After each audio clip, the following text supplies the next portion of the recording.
We've known for the last 50 years that the American medical system is broke.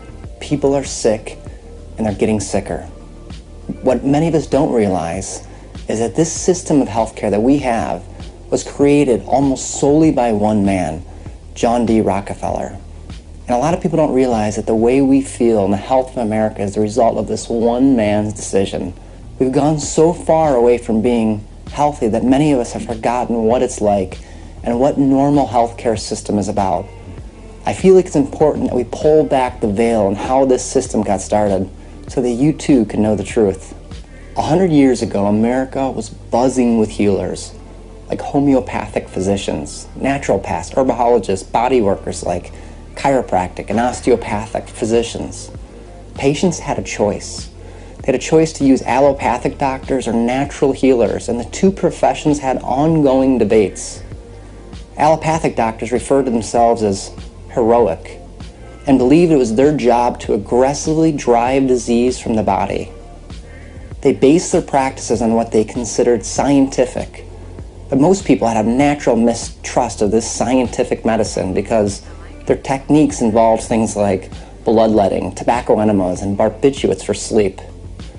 At the turn of the century, allopathic doctors' default medicine was something called the blue pill, which we know today contains 33% toxic mercury, and it was frequently prescribed for almost all conditions, and things like tuberculosis, constipation, toothaches, parasitic infections, childbirth, you name it. Ironically, Rockefeller, like most people today, flatly refused medicine, and his own personal physician was a homeopathic physician. On the flip side were empiric healers, or holistic healers. Empiric means to treat based on observation and experience. They believe in stimulating the body's own healing capabilities. They use herbs, homeopathy, manual manipulation, vegetable products, diet, and other such natural treatments. They base their treatments on careful, recorded observations that are often passed through generations of wise humans.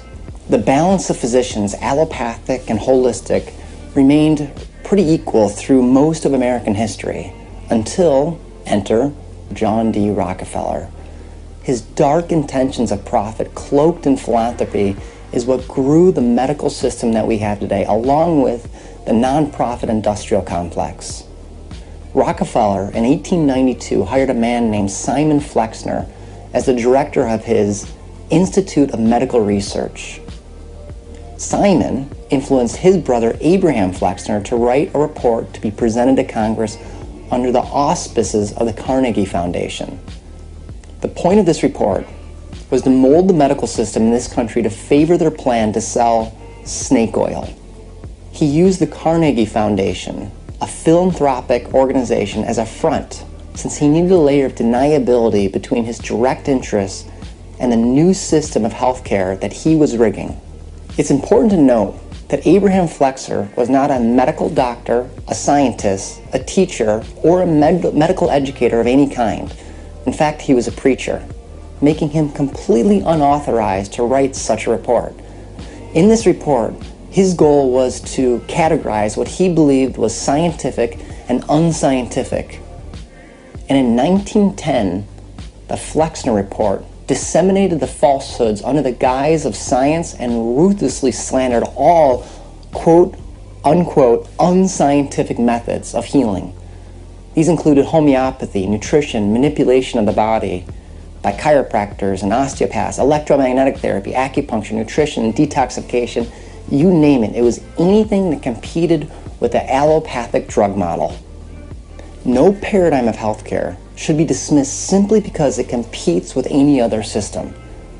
Each form of healthcare, each new discovery, each thing that we're working through must be based solely on its ability to get results. This is the basis of objective science, of observation, and of human advancements. But in response, Rockefeller, who knew a thing or two about monopolies, infamously quipped, "No, competition is sin," and he sought to monopolize medicine. Medicine, even today, is not really based on science, even though this is what they constantly tell us. Heart disease, the most studied of all scientific medical disciplines, According to the Journal of American Medical Association, only 11% of the drugs and procedures that we do for heart disease is actually based on science. Yet our country is spending over $100 billion on heart surgeries alone.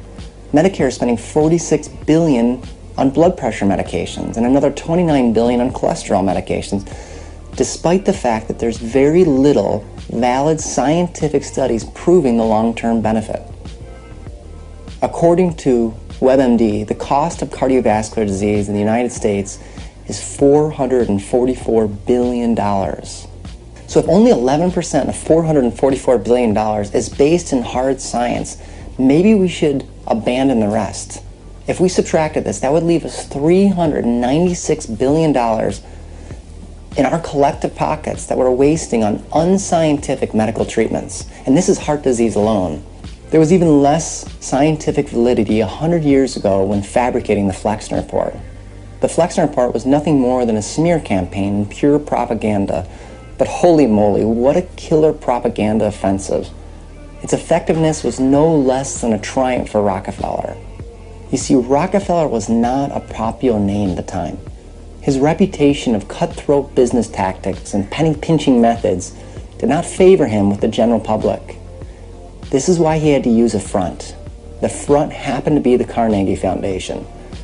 Through this philanthropic front of giving to this foundation, Rockefeller, with the help of Carnegie, donated $600 million in today's money, tax-free, to medical schools that met the criteria of the little-known but incredibly impactful Flexner Report. After the Flexner Report came out, the number of health schools in this country, it dropped from 189 to 31 almost overnight. And each of these 31 schools focused its health efforts only on giving drugs, doing procedures, and long hospital stays. Any university not using the methods condoned by the Flexner Report was censored, and many of them shut down. The remaining schools had to follow the new curriculum set in place, which stated that anything other than drugs and surgery was tantamount to quackery. In addition, the medical students of the day were taught not to associate with anyone that did not follow the allopathic practice of medicine.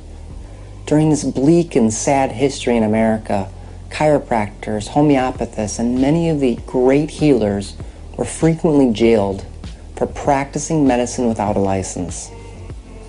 For the next 20 years, the Rockefellers sought to begin, to start, or get controlling interest in almost all the major drug companies of the world. He then went on to stack the FDA with his own men, ensuring rubber stamp approval for all his pharmaceuticals.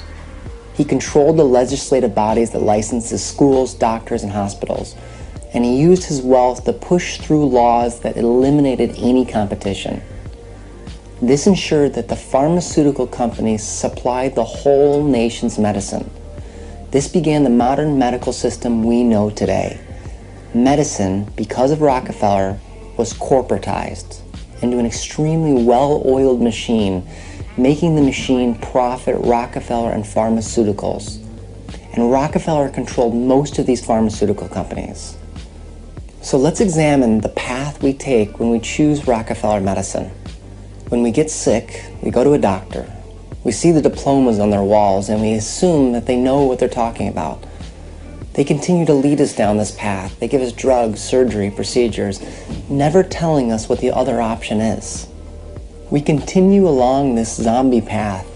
Hospitals and doctors direct all their patients down this path. It becomes crowded with people shambling along in poor health. The majority of us are well past the tipping point of ever regaining our full health when we realize that this path actually makes us sicker. The lucky few of us that have the opportunity to look around before our health completely fails us become completely horrified by the poor health results and the high casualty rate that medicine has. How long do we walk down the path in the wrong direction? How long do we continue in the wrong way? How long do we pursue the same cures for heart disease and cancer that have not worked for the last 50 years? When do we turn around? When do we choose the right path? Yet this incorrect path is continuously reinforced. The medical system steers almost all of us towards it. In an astounding political coup, the system is now expandizing into socialized form of medicine. We knew this system was broken 30 years ago. Why do we keep doubling down? Now with Obamacare, we all have even more access to drugs, surgery, and hospitalizations.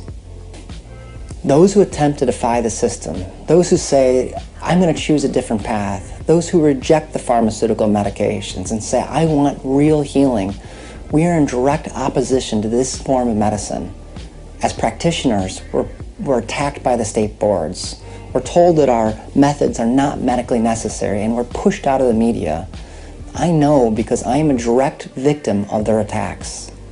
But I'm prepared to accept those retributions to try to promote the truth being that we can heal ourselves. I'm compelled to teach people the knowledge of healing that's been passed down from wonderful physicians throughout history. The problems, they're easy to point out. It's the solutions that are more difficult. And we must focus on providing safe and effective cures using nature and her wonderful tools.